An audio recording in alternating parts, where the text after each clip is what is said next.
Welcome to another episode of the Teaching Tidbits series. I'm very happy to have you again and tuning in this very interesting series that we've been having all of these past days. I have with me today a colleague that I connected with for a number of years. We've been connecting through conferences. We've been having conversations about instructional design, online learning, and in this moments of transition, we happen to reconnect, and you happily accepted to be part of this series. Very thankful for that, Daphne, and without further ado, I'm going to be introducing Daphne Kohavy, who is a learning experience designer. And she's going to tell us a little bit about herself and also how you're doing today. Yeah, thank God, and thank you for having me. It's very interesting to see you as our profession is in the spotlight in a way that none of us really expected it to be. So we do normally touch base at conferences about innovative technology and effective teaching. But here we are finding ourselves under quarantine and able to give our profession a boost, if you will. But I'm really honored to be part of the showcase. I've watched many of the scenarios, and I'm happy to share the evolution of my career. I'm proud to be an alum of the New York City public school system, and then a former public school teacher, and now an instructional designer for, it's hard to believe, about 5 years. I found my way motivating the professoriate and educating the professoriate in many of the teaching tips. And as I looked over the questions for this session, it actually reminded me that many of the cues I take are from the time in the classroom. Excellent. And as you said, it's been a different, I don't know, there have been different moments in how our profession is now.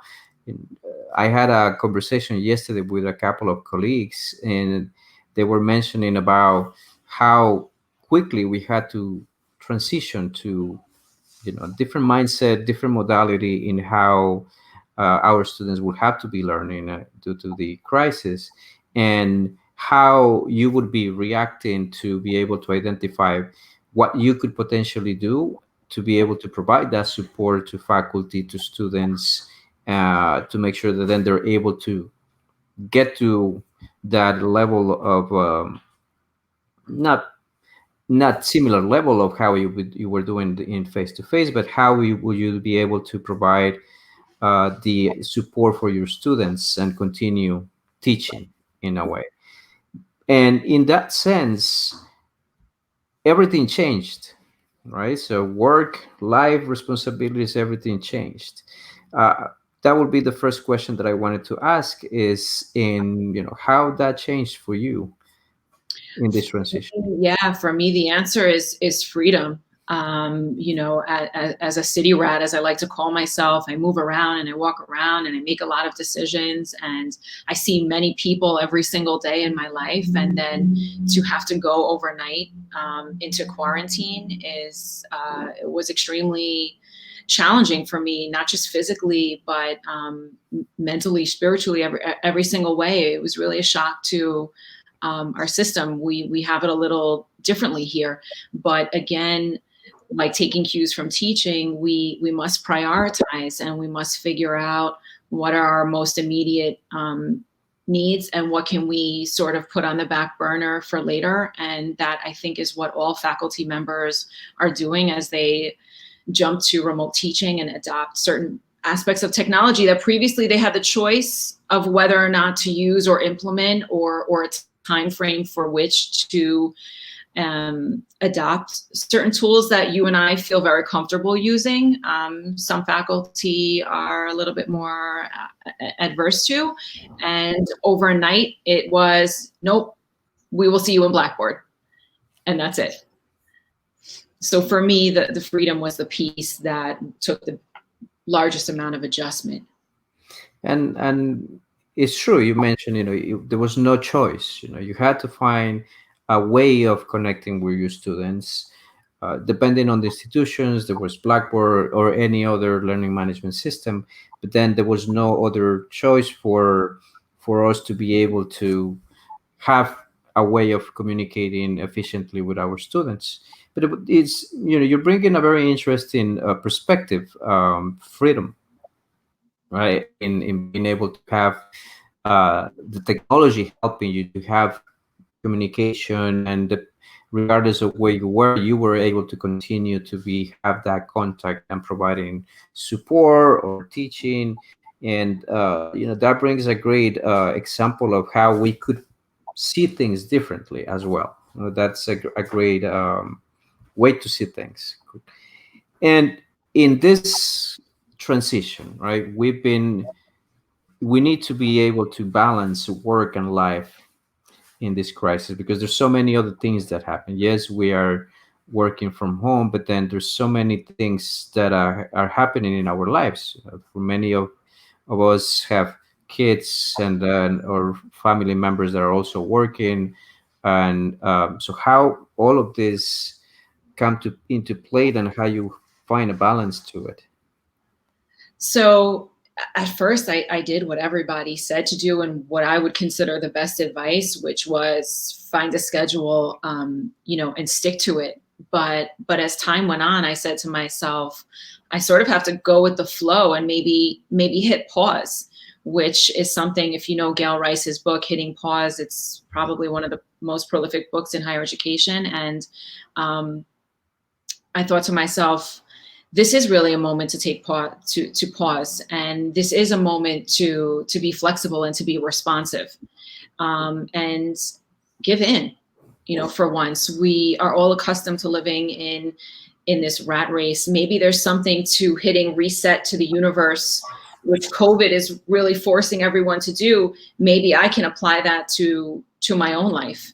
And I made many adjustments, and I continue to make adjustments. I don't know at the time how well they're going, but I think I owe it to myself and those around me to be responsive. And this is also very much a cue that I take from teaching. We have to know how to assess the barometer of our students, and to be able to hit pause and maybe put off a lesson plan, or put off a curricular framework, if you will, and adapt and be responsive. And I think in many ways, and I'm biased towards my own profession, but that is exactly what COVID and this quarantine is having us all do. Yeah, very interesting points in that, we have to make sure that then we assess, and our profession has been helping us in keeping that word in mind. Sometimes, depending on how we discuss about it, is not a nice word to be hearing in higher education, the assessment, but then it helps us in identifying how we could improve in the practices that we have, and in also applying to our life. And then you mentioned that you have to readjust to the different things that are coming our way. And as we're facing this new normal, many of us have to do homeschooling while working. And we've had a previous conversation with you about this, and it's like, and there's so many different challenges that are coming into play that maybe we were not prepared for, because we were trusting on that. We had the educational system, kids would go to school, or for smaller kids will go to, and for younger kids will go to a daycare, and then you will focus on your work. Things changed. Yes, they did. So can you share any tips, strategies that have worked for you, or Yeah, you would absolutely. like to share? And I continue to learn. I am, by my full disclaimer, is I'm by no means an expert. Sometimes my best advice for homeschooling is to stop homeschooling. So yesterday, my son is in kindergarten, and he was being a little resistant to what we were working on, but he's recently got into the cartoon Scooby-Doo, and as you know, there's a cartoon by my name, and he likes her very much. And I said, okay, so let's practice writing mommy's name, and those were the letters we did for the day. So that's really what I mean when I say be flexible. But I did read something recently that was very interesting, and very meaningful to me. There was an article where the author said, we're working at home, not from home. And I think many of us that have the ability to do our work, such as technology integration from home, might have gone into autopilot mode really quickly and said, I'm just working from home. This is no big deal.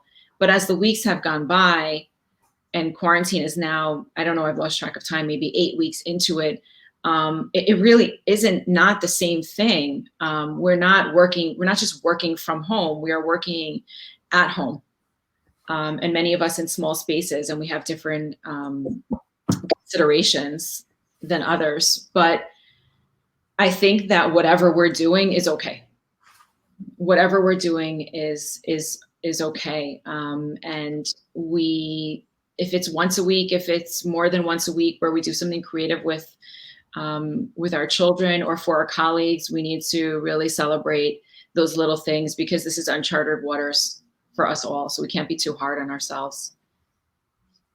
And that is true. And we have to also um, understand what is happening in, especially, well, if you have kids that are in K-12, there is a lot of struggle as well for faculty from teachers to adapt to the this new way of teaching our kids, and also the attention span that they have, right? And how can we identify potential approaches, timing, any ideas that you have tried, and then you've seen some results on doing?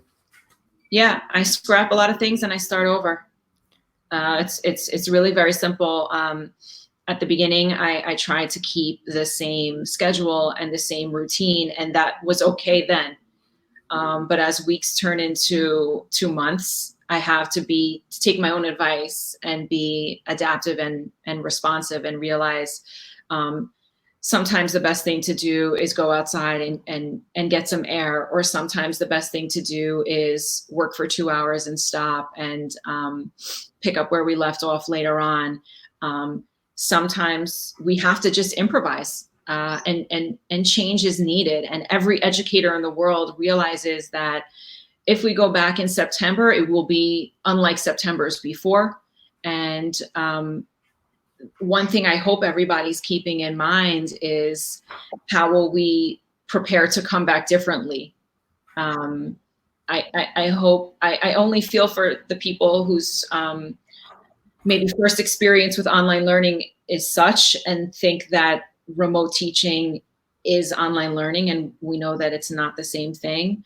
I hope that everyone out there has found at least one success with working remotely, or online teaching, or being more flexible, or spending more time at home, and can take that with them in the fall, when we all figure out, whether it's for ourselves, our jobs, our children, what and how we will work differently when the powers that be allow us to go back to our regularly scheduled activities and work lives.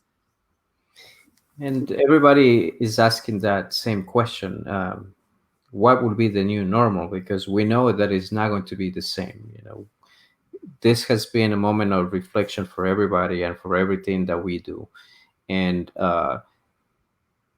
hopefully the lessons learned in this process provide a lot more benefits than the harm that we've been experiencing. But you mentioned something that is very important, and there has been a lot of debates about online learning, remote instruction, distance learning, and people have been creating definitions, trying to differentiate what is one or the other.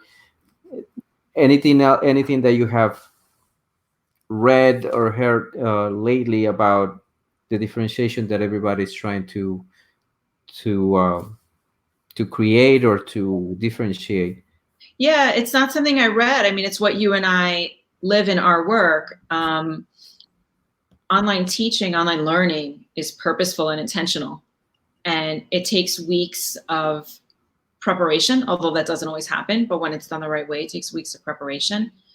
And the other thing we know is that in its own way, it forces faculty to become better face-to-face teachers, because it forces, and when I say it, I mean online teaching and learning, forces an introspection that doesn't always happen when you can walk into a classroom and wing it. And I'm not saying everybody does, but sometimes the more expert we are in our field, the more far we are from being a novice learner. So we get farther and farther away from the science of teaching. And when you plan an online course or an online experience, you can't really afford that. So one takeaway would be that what's happening right now, remote teaching in most cases when it wasn't planned for, is not online learning. And online learning can facilitate far more student interaction than even the face-to-face. And really my favorite expression, and I don't know where I picked this up from, is that online teaching breaks down the walls of the traditional classroom. And that's where I wish I could go back early in my career and have some of these experiences. But it's my hope that with the spotlight on remote teaching, it makes a pitch for the work that you and I do as instructional designers and educational technology experts and technology integrators and learning experience designers. You know, we go by a lot of different names. But our work isn't about the technology, because it's the professors' goals and objectives and the educational needs that drives what we do and allows us to provide pedagogical solutions for those faculty that we work with. I completely agree in the sense of not focusing on the technology. The technology is just the venue that is helping us to, break those walls, and we have to make sure that we are focusing on providing that experience, being able to, as you said, being able to have faculty connecting the same way. If the face-to-face course is being designed correctly, then you're going to have student engagement levels that are very high. The same way happens in online learning, that you have to make sure that then you create that experience for the students, and being able to have even more opportunities to connect with students. I i would like to think that this has given an opportunity for those that have been hesitant in exploring, even given a try to what it is to be in an online setting, and then being able to have the opportunity to explore different ways of teaching, and hopefully that will be as an opportunity to say, well, this is something that was not that bad, and that it is doable.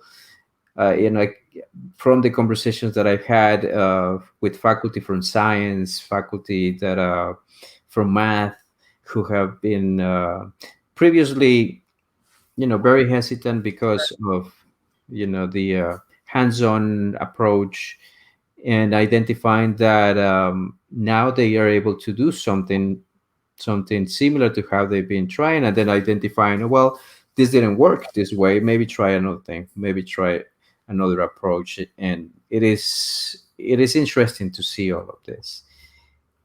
One of the things that I want to ask as well is, we are thinking about all of these different circumstances that are happening, and then it goes for everybody, for our students especially, in trying to adapt to all of these changes, the crisis that is going on everywhere.